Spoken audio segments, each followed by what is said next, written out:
Baik, selamat pagi. Selamat pagi. Ya, senang sekali. Ini pertama kali saya tampil di MUM Mikrotik. Perkenalkan dulu ya, perkenalan. Baik. Nama saya Asriel Christian Nur Cahyo. Sekarang saya mahasiswa S2 di Magister Teknik Informatika Amikom. Ring Road ya. Kalau kalian lewat Ring Road mungkin tahu. Saat ini saya sebagai praktisi karena status sebagai mahasiswa jadi tidak bisa langsung terjun lapangan seperti bapak-bapak yang sudah hebat tadi. Jadi saya juga sedang mengerjakan tesis dengan tema jaringan mikrotik. Ada analisisnya yaitu menggunakan I2T dan T-PON. I2T nanti kita mengukur berapa delaynya, jitter, berapa throughputnya dan sebagainya. Tapi ada juga analisis serval. Serval ini kalau orang ekonomi nanti biasanya dia akan menghitung berapa tingkat kualitas jaringan yang kita jual. Nah ini yang biasanya agak sulit ditentukan oleh para penggiat ISP ya. Karena saya pun simulasinya agak sulit. Ya mungkin kalau diizinkan ya Pak, nanti 2019 saya akan bawakan ini di MUM tahun depan. Selanjutnya, ya beberapa waktu saya juga membantu pelatihan untuk di UKRIM. UKRIM ini ada di Kalasan, Universitas Kristen Immanuel. Ada lab jaringan di situ dan tahun lalu kami menggunakan beberapa perangkat. Tetapi tahun ini ada yang berbeda di mana kami menggunakan GNS3. Memang agaknya saya melihat beberapa buku sudah mulai memberikan ilmu tentang GNS3, tapi tidak begitu ini ya, tidak perlu kurang begitu detail sehingga mungkin ini layak dipresentasikan. Baik, selanjutnya ya. Jaringan UKRIM saat ini kami melayani 150 sampai 200 user per hari. Jadi bisa dibayangkan mana yang buka YouTube, mana yang buka Facebook, mana yang sukanya download film. Nah itu juga kadang menjadi momok. Mas kok jaringannya lambat ya mas? Nah itu. Mas kok ini buka WhatsApp nggak bisa ya mas? Nah itu. Ternyata kadang tidak mesti dari jalur routing yang kita buat. Tidak mesti dari bandwidth yang kita berikan, tetapi bisa juga itu dari perangkat. Nah ini yang agak sulit. Perangkat ini tidak bisa disimulasikan, sehingga itu nanti mikrotik selalu berkembang. Ini yang menjadi cocok kalau buat saya. Dan yang nomor 2, kami menggunakan bandwidth 20M sampai 30M. 10M-nya ini GGC, Google Global Change. Kemudian tidak ada NAT kecuali pada router distribusi. Kami menggunakan hotspot login. Ya perangkatnya ada di nomor 5. Backbone-nya ya mungkin 1100 sampai sekarang masih kuat kalau buat kami ya. Mungkin nanti kalau ada tambahan mahasiswa itu akan lebih banyak lagi, mungkin kami akan upgrade. Kemudian kami menggunakan VLAN, menggunakan CRS, akses point-nya juga kami menggunakan seperti di gambar, ada 951 maupun CAP. Yang terakhir beberapa jalur router kami menggunakan 2011. Ya, seperti ini. Jadi ini kalau tidak salah tadi malam jam 9:30 saya remote dari rumah. Penggunanya mungkin sedikit, tapi minat untuk download itu tidak habis-habis. Nah itu memang seperti kebutuhan manusia ya, tidak pernah puas. Oke. Perkembangan teknologi ini sebenarnya lebih cepat ya dibanding bidang yang lain, dan ini kita harus mengakuin. Makanya kenapa Mikrotik selalu bikin pembaharuan produk-produk, update-update, dan itu saya acungi jempol, itu cukup bagus. Oke. Ya seperti ini kondisinya. Ini waktu awal-awal, saya tidak bisa tampilkan gambar yang real ya karena itu privasi. Jadi kalau kita lihat yang pertama itu nanti dari ISP turun menjadi router distribusi, yang ke bawah nanti kita turunkan menjadi VLAN. Dan ini sampai sekarang masih bertahan. Jadi kalau kita ada penambahan perangkat itu cukup menggunakan VLAN-nya saja. Nah itu jadi semua NAT itu hanya ada boleh di router distribusinya. Ya ini tampilan hotspot loginnya. Kami belum menggunakan username karena sejauh ini masih cocok. Ya mungkin ini setelah ini akan saya bahaskan untuk userman-nya. Jadi ketika mereka menggunakan bandwidth yang ada, downloadnya itu sebenarnya menjadi momok tersendiri buat kita.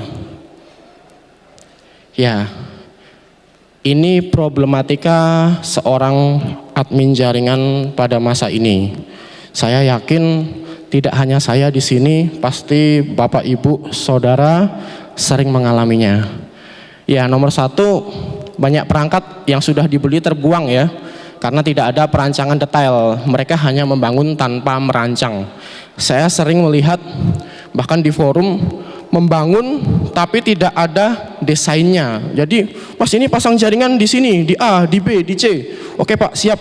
Jam 9 saya berangkat, langsung dipasang.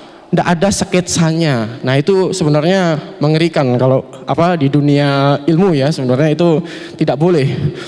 Yang kedua, Dedut hanya bisa meremot tapi belum bisa membuat simulasi seperti yang kita inginkan. Jadi selama ini mungkin kita meremot jaringan pakai Dedut, cuman tidak bisa kita sampai ke dalam-dalamnya ya. Nah itu yang penting.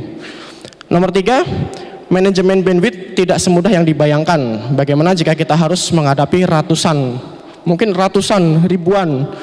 Kalau ada proyek, mega proyek, nah itu bagaimana kita mensiasatinya dan harus didemokan terlebih dahulu. Jadi sering teman-teman saya di kampus, kalau ada proyek itu langsung datang tanpa membuat desain perancangan. Loh kok bisa Pak? Kan sudah punya nama. Nah itu sebenarnya kurang etis ya itu. Jadi itu kurang ada klek ya sebenarnya itu. Yang nomor 4, server tidak dapat disimulasikan sejauh ini. Mereka hanya menggambarnya secara manual. Saya sering lihat kalau di grup Mikrotik itu kalau tidak salah pakai Visio, pakai Corel, ada yang pakai Word. Kadang ada yang mainstream itu pakai pakai Paint langsung digambar itu. Jadi sembarang gambar ini gimana gan? Nah, itu aduh. Ya, semoga dengan ada GNS3 ini nanti bisa merubah mindset kita ya ke depan gitu. Dan sejauh ini kebutuhan userman sebenarnya sudah sangat diperlukan ya untuk jaringan skala kafe internet, kampus, sekolah, ruang rapat. Ada yang punya warnet di sini mungkin? Ada penggiat warnet? Mungkin ada penggiat warnet? Bisa angkat tangan? Ada? Ya, warnet sekarang agak lesu ya Pak ya. Iya. Jadi kita memang perkembangan zaman sekarang ini cepat sekali. Jadi memang kita dituntut untuk selalu berinovasi ya. Ini agak mengerikan juga ini. Nah, bagaimana jika langsung userman? Bisakah kita buat simulasi userman? Nah, bagaimana dengan VPN yang tadi sudah dijelaskan juga oleh Pak Pujo dan sebelumnya juga? Apakah langsung praktek tanpa simulasi? Nah ini juga ngeri kalau kita langsung berani langsung terjun lapangan, tiba-tiba masalahnya VPN-nya yang diperlukan lain. Nah ini. Yang nomor 7, bayangkan jika kita diminta dalam pembuatan proyek jaringan skala besar, tapi tidak bisa desain secara detail. Jadi kita ini hanya modal berani aja. Nah itu sebenarnya bahaya itu. Nah nomor 8 ini saya sering ketemu ini. Mahasiswa jika melakukan penelitian di bidang jaringan, mereka tuh langsung nyetuk, saya bisa Pak, saya bisa Pak, saya oke Pak, saya siap Pak, saya soalnya punya teman yang ahli. Nah itu sebenarnya itu, aduh. Jadi kita sebenarnya sama-sama belajar ya, jadi tidak langsung bisa mengerti itu aja. Dalam dunia jaringan kita mengenal istilah NDLC ya. Ada yang tahu NDLC? Ya kalau di database itu ada database development life cycle, kalau di network itu ada network development life cycle. Jadi ada prototype yang harus terlebih dahulu disimulasikan sebelum kita membangun sebuah jaringan. Ini penting. Ya mungkin ada yang beranggapan itu tidak penting buat saya, ya tidak apa-apa. Oke, next. Ya, saya punya pertanyaan. Ini kampus saya yang kiri. Yang kanan itu gedung Dubai. Berapa kali gedung ini dibangun? Ada yang tahu? Berapa kali sebuah gedung ini dibangun? Agak susah ya ini. Ya, hotel tempat kita sekarang. Berapa kali gedung ini dibangun? Ada yang tahu? Berapa kali? 1, 2, 3 kali? 4 kali? Berapa kali Pak? Ada yang tahu?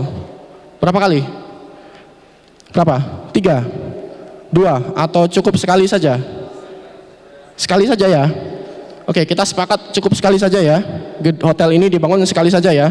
Ya, sebenarnya hotel ini dibangun 2 kali, Pak. Yang satu dirancang, yang kedua diimplementasikan. Iya kan? Iya kan? Berarti kalau kita bangun jaringan, yang pertama di prototipe, yang kedua langsung terjun lapangan. Nah, ini sebenarnya ini. Ini kalau untuk kalangan manajer penting ini. Karena semakin sedikit kerjaannya, biasanya semakin gede gajinya ya, Pak. Iya kan, semakin ringan pekerjaannya itu biasanya semakin gede gajinya itu. Jadi manajer ini tinggal bikin desain jaringan aja, nanti anak buah tinggal, ya kamu buat, kamu buat, kamu buat. Nah, ini sebenarnya. Semoga nanti ini bisa ditiru nanti. Ya, bagaimana jika dengan seperti ini? Saya mempelajari ini dari bukunya Rendra Towijojo dan ID Networkers. Dua-duanya bukunya bagus. Saya mantap, saya acungin jempol. Untuk kelas S1, S2 itu mantap sekali. SMK juga mantap. Berarti berapa kali jika saya punya skema seperti ini, berapa kali ini dibangun? Ada yang tahu? Berapa kali, Pak? Ya, ini cuma 1 kali ya, Pak, karena kan kita belum bikin jaringan aslinya kan. Nah, jadi ini cuma prototipenya saja. Mau Anda bikin prototip EOIP, apa OSPF, single area, multi area, ya itu silahkan. Ini kan untuk pelajaran biasanya. Oke. Ya, di dalam dunia jaringan ada namanya NDLC ya. Wah, Pak, kenapa sih kok harus ada NDLC? Ya memang ini orang-orang pintar yang nyiptain ya. Jadi memang kalau orang-orang pintar tuh suka bikin sulit memang itu. Jadi kita tuh harus memahaminya pelan-pelan lagi ya ini. Jadi yang pertama analisis.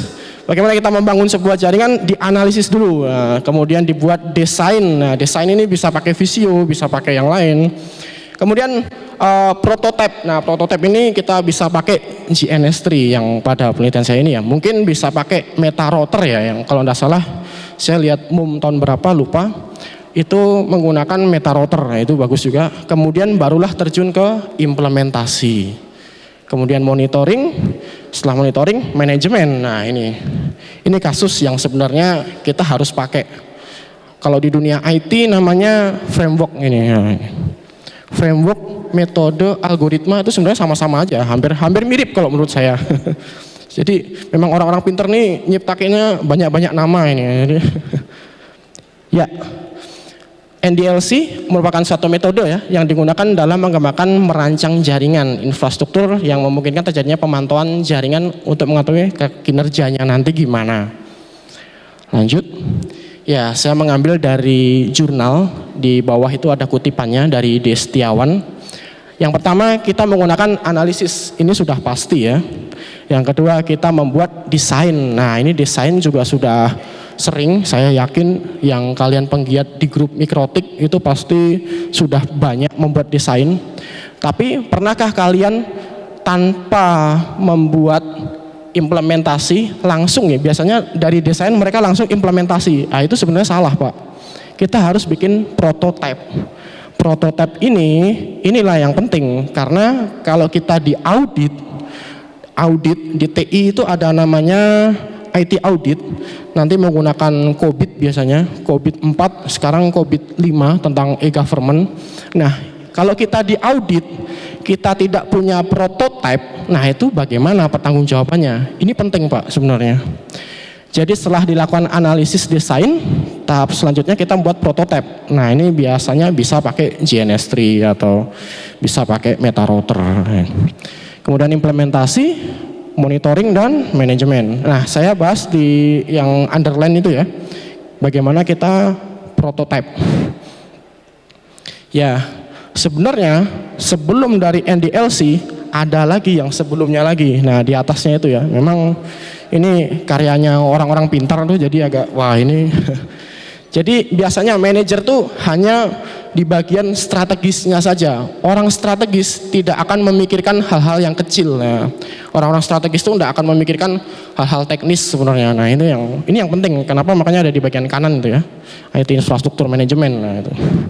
Oke, bagaimana solusinya dengan ini NDLC? Maka ya, kita membutuhkan Mikrotik rotor OS, GNS3 dan VirtualBox ya. Yang kiri itu saya posting itu asli, saya beli dari mikrotik.com, jadi ada lisensinya. Bukan bajakan nih ya. Oke. Ori, oke. Ori, tenang saja. Yang saya presentasikan di sini original. Oke. Jadi ada Mikrotik, VirtualBox dan GNS3. Oke. Saya akan melihatkan kondisi jaringan Ukrim waktu saya kuliah dulu. Jadi saya kuliah dulu jaringannya kayak gini. Ya, bayangkan kabelnya jauh lebih bundet dari ini.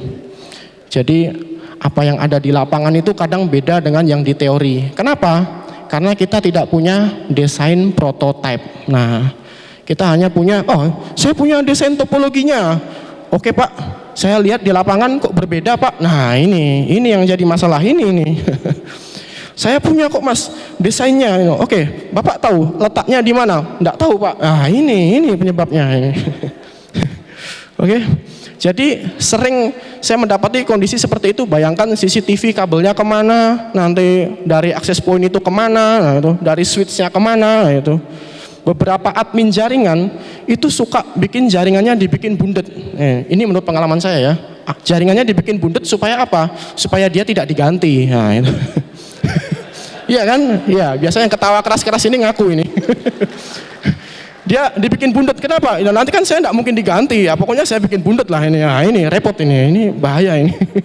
Kalau Bapak Ibu punya perusahaan, kantor, instansi, jaringannya sudah mulai seperti ini, nah ini mulai diwaspadai ya Pak. Ini IT supportnya bahaya ini Pak.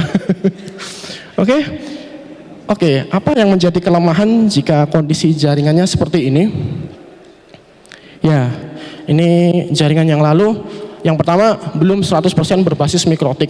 Oke, ini menjadi masalah pertama. Yang nomor dua, NAT. Saya sering menjumpai akses point itu dilakukan NAT. Nah, di akses pointnya di NAT, di router distribusinya di NAT. Nah, bagaimana mau meremote? Susah seperti ini kan. Dan nomor tiga, tidak ada managerial bandwidth-nya yang secara simulasi. Nah, ini. Sering waktu dulu saya sebagai mahasiswa membantu admin jaringan ditanya, Mas kok punya saya lambat, punyanya Pak Kaprodi kok kenceng ya Mas? Nah ini.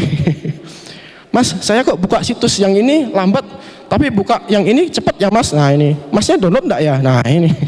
Kok di tempatnya kantor Mas yang di puskomnya kok lebih kenceng ya Mas? Nah ini sering jadi masalah ini. Jadi orang suka ngeklaim di puskom itu atau tempat jaringan kita itu jauh lebih kenceng dibanding di tiap-tiap fakultas. Nah ini jadi momok ini sebenarnya. Oke, bagaimana jika kita hendak menerapkan userman? Nah ini juga, wah kita hendak ada desainnya Mas, punyanya cuma desain gambar. Nah ini. Saya enggak punya dokumennya Mas, punyanya cuma di angan-angan saya. Nah ini. Kadang suka kesimpan di email. Nah emailnya tuh enggak tahu passwordnya apa. Nah, ini lebih repot lagi ini sebenarnya. Oke, bagaimana jika hendak menerapkan VPN? Nah ini juga lebih sulit.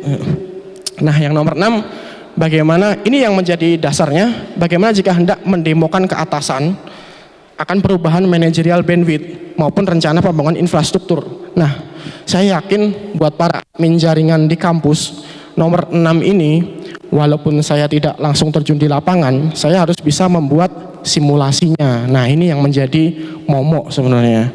Kamu bisa, oh Pak, lebih baik dipasang userman, tapi kamu bisa bikin simulasinya? Enggak Pak. Nah, ini jadi, ini sering saya dapatin yang seperti itu kasusnya. Dan yang terakhir, backbone itu waktu itu kami menggunakan 2011 itu harus kerja keras menampung 100 sampai 150 user. Nah itu kasihan saya lihat. Ini berarti kerja keras sebagai kuda ya. Oke, lanjut. Ya, kemudian saya buatkan simulasinya dari yang tadi ini ya. Dari kondisi yang ini, saya buatkan simulasinya lebih dekat dengan GNS3. Hasilnya ternyata seperti ini. Dari distribusi kok muncul satu router lagi. Dari display kok muncul satu router lagi. Nah, ke rektorat kok muncul satu router lagi. Nah ini, saya geleng-geleng kepala lihatnya ini. Ini gimana ini Pak? Tapi ini sesuai lapangan. Nah ini. Kita tidak bisa membangun semuanya mirip 100% ya. Karena GNS3 ini juga terbatas sebenarnya. hotspot kok turun satu lagi, ya ini jadi masalah ini. Tapi kami sudah bisa melihatnya bahwa ternyata simulasi ini hampir mendekati, jadi bisa mewakili kondisi yang ada waktu itu. Kami menggunakan kaidah HTB dan belum ada VPN-nya, belum ada penerapan userman, sehingga jadi problem ya ketika akan ada seminar, misalnya seminar besar gitu, kita perlu 500 user. Nah ini gimana, ini tidak ada userman-nya. Nah bagaimana jika dikembangkan lagi? Ya, muncullah satu ide saya, ya kami membuat untuk multiple hotspot server. Ini saya ambil juga dari bukunya, saya pelajari dari bukunya Rendra, bagus juga. Barangkali Pak Rendra nonton ya live di YouTube. Jadi bagaimana antara user itu tidak bisa saling terkoneksi, login berdasarkan sistem yang sudah dibuat. Misalnya untuk wilayah A, dia tidak bisa login di wilayah B. Wilayah B tidak bisa login di wilayah C. Nah, dan juga bagaimana untuk usernya itu terbatas. Nah, ini sudah sesuai. Ya. Kemudian saya buatkan skema userman-nya. Nanti akan saya demokan. Jadi biasanya kita sering naruh IP public di router atas ya, yang router distribusi ya. Kemudian turun. Nah, disinilah kami membuat multiple hotspot server itu ada seperti gambar ini ya. Ini jangan dikira cuman VPCS ya. Ini PC asli. Itu dalamnya ada sistem operasinya Pak. Jadi bayangkan kalau laptop sekelas yang kecil-kecil harus buat seperti ini agak sulit. Makanya ini biasanya dipakai untuk yang laptop-laptop besar biasanya, atau PC-PC yang gede gitu. Karena kita simulasikan sistem informasi juga biasanya di sini. Oke, lanjut. Nah, apakah bisa untuk mengukur delay, jitter, throughput dan sebagainya? Sejauh ini saya install Windows juga di dalam, ternyata bisa. Walaupun tidak mendekati 100% ya. Dalam artian ada PC di dalam PC ya, ada server di dalam PC ya, ada router di dalam PC ya. Bayangkan itu sudah sampai 85% itu apa? RAM-nya disedot. Oke. Lanjut. Ya, kemudian saya simulasikan seperti ini juga. Bisa. Jadi walaupun tidak mewakili, tapi kita sudah bisa membuktikan bahwa prototipe ini hampir mirip dengan skema jaringan yang akan kita bangun. Nah, ini yang penting sebenarnya. Oke, setelah kami analisa, ternyata difokuskan untuk userman, kemampuan mikrotik hampir mendekati aslinya. Jadi kalau Bapak Ibu mau bikin simulasi, tolong Pak, jangan yang bacakan ya Pak, biasanya nanti error gitu. Biasanya, kalau enggak error biasanya enggak terhubung ke internet. Nah itu sering saya lihatnya mahasiswa itu nakal. Ya ini bisa Pak, kemarin bisa, hari ini kok enggak bisa connect ya Pak. Nah ini. Oke, yang ketiga bisa dibuat HTB juga. Yang nomor 4 hotspot server dan multiple hotspot server itu bisa dipakai.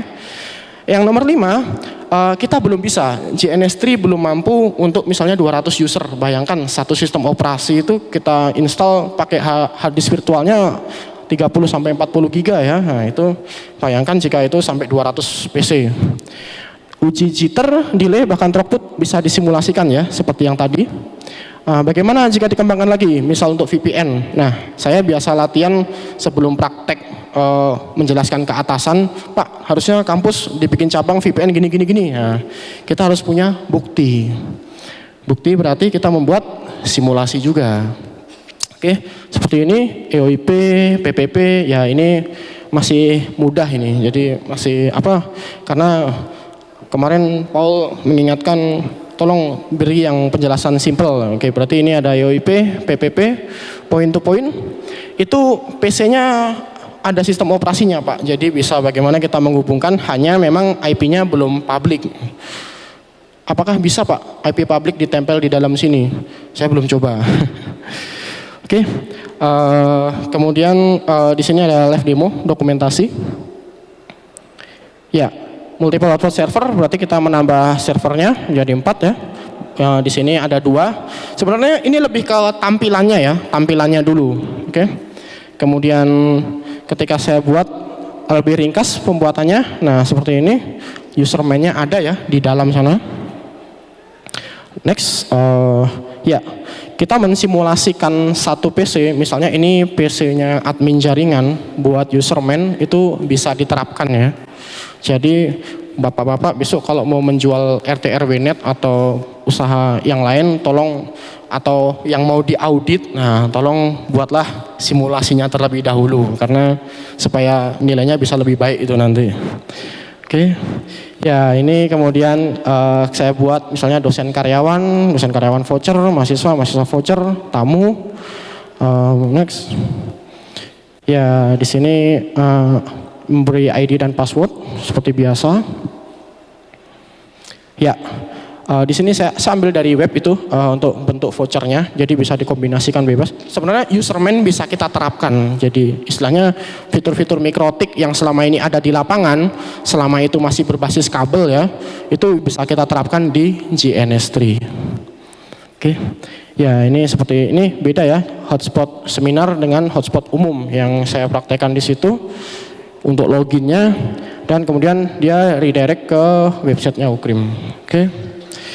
Sebagai kesimpulan, teknologi mikrotik sebenarnya sudah bisa dikombinasikan dengan GNS3 untuk sekarang ya, sejauh ini yang saya pakai.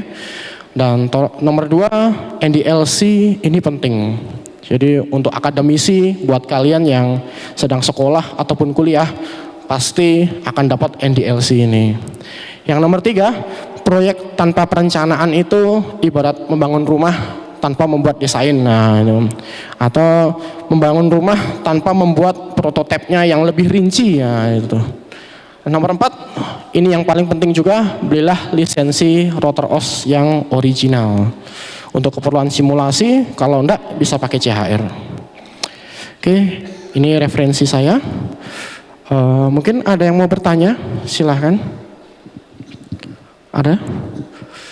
Kalau tidak ada, saya lebih suka ya. Ya, ada yang hendak bertanya? Mungkin? Ada? Ya, silahkan Pak. Spek laptop untuk simulasi itu Pak, spek minimal. Oke, untuk spek minimal simulasi, saya biasanya RAM-nya Pak, itu nyedotnya RAM-nya sama harddisknya. Kalau Core i3 seperti punya saya, harddisknya biasanya yang untuk simulasi seperti itu kami pakai 70 GB free-nya 70 GB.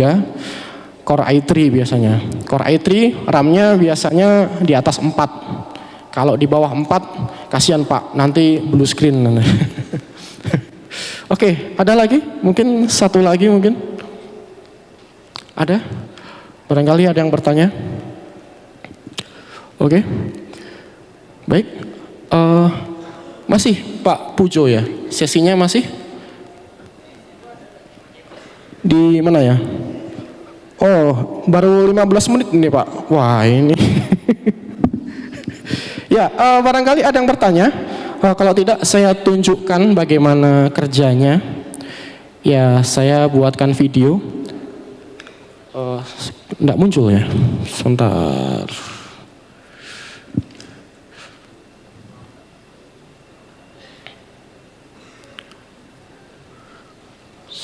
Saya seret ya. Ya.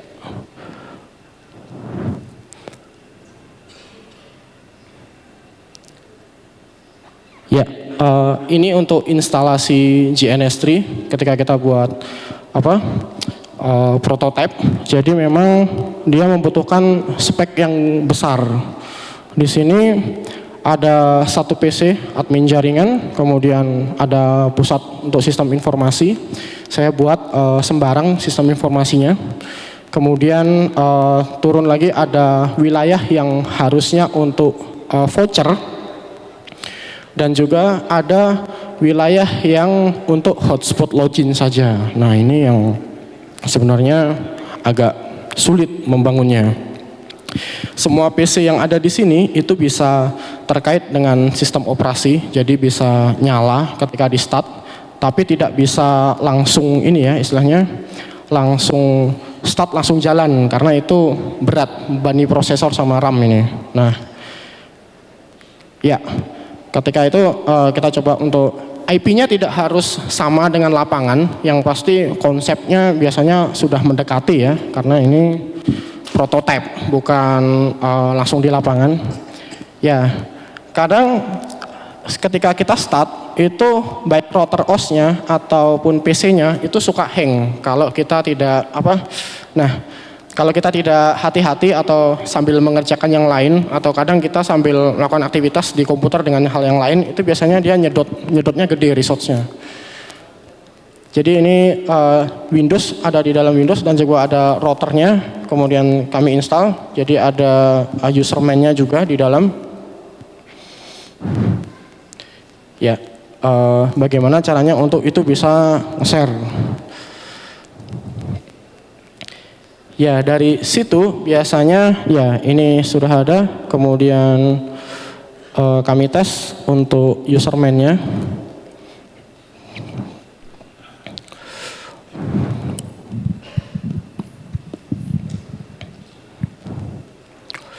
Ya, kadang permasalahannya adalah kita sudah melakukan config yang benar, tetapi internetnya tidak juga tersambung. Nah, itu juga sering kami dapetin. Ternyata itu koneksi di virtual box-nya biasanya itu juga tidak stabil ya. Biasanya kita disconnect dulu, connect kembali. Kadang bandwidth juga ngaruh itu. Bandwidth yang kita pakai itu juga kadang berpengaruh di situ. Nah, kita buat voucher di sini batch ya, batch voucher. Jadi bagaimana caranya? Ini tidak bisa dalam bentuk simulasi ya. Jadi tidak bisa di real lapangannya. Ya, kemudian voucher yang tadi dicoba untuk login ke ini ya. Ya. Misalnya kita perlu acara seminar untuk 50 orang. Nah, di sini ya kami menggunakan dosen karyawan voucher atau kemudian batch. Itu seharusnya bisa untuk login hotspot.ukrim.seminar.com. Nah, ini yang jadi ini dalam bentuk prototype, jadi bukan dalam bentuk real ya. Ya, di situ sudah ada. Kemudian ya ini masukkan ID passwordnya ya untuk vouchernya.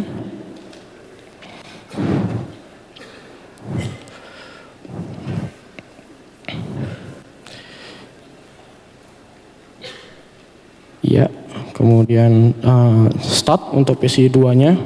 Ini yang kasihan sebenarnya laptopnya, bukan sistem operasinya. Jadi karena ini terkenanya di bagian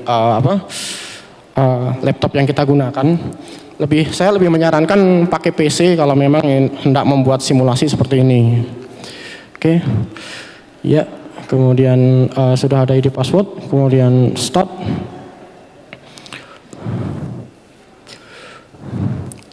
Ya, matikannya pun tidak bisa sembarangan ya, router pun juga sama, yang ada di VirtualBox tidak bisa langsung sembarangan dimatikan begitu saja. Nah, ini juga. Oke. Memang ada perbedaan ping juga yang ada di GNS3 dengan yang ada di lapangan, kadang juga berbeda. Setelah saya lakukan beberapa uji coba.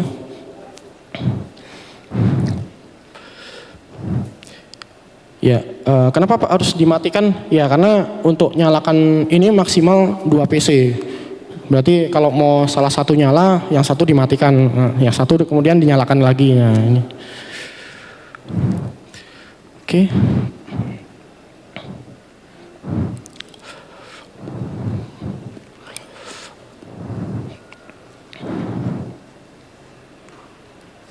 Ya, kemudian jadi ketika kita membuat itu sudah sama real di lapangan. Apa yang kita simulasikan bisa sama dengan yang ada di lapangan, tapi harus ada pertanggungjawaban dalam bentuk prototipe. Nah, seperti ini.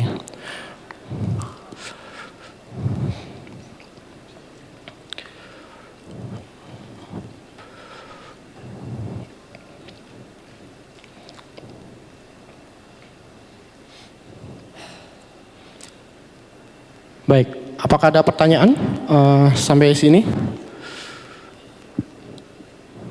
Baik, sepertinya itu saja yang dapat saya sampaikan untuk simulasi dalam bentuk prototipe menggunakan GNS3.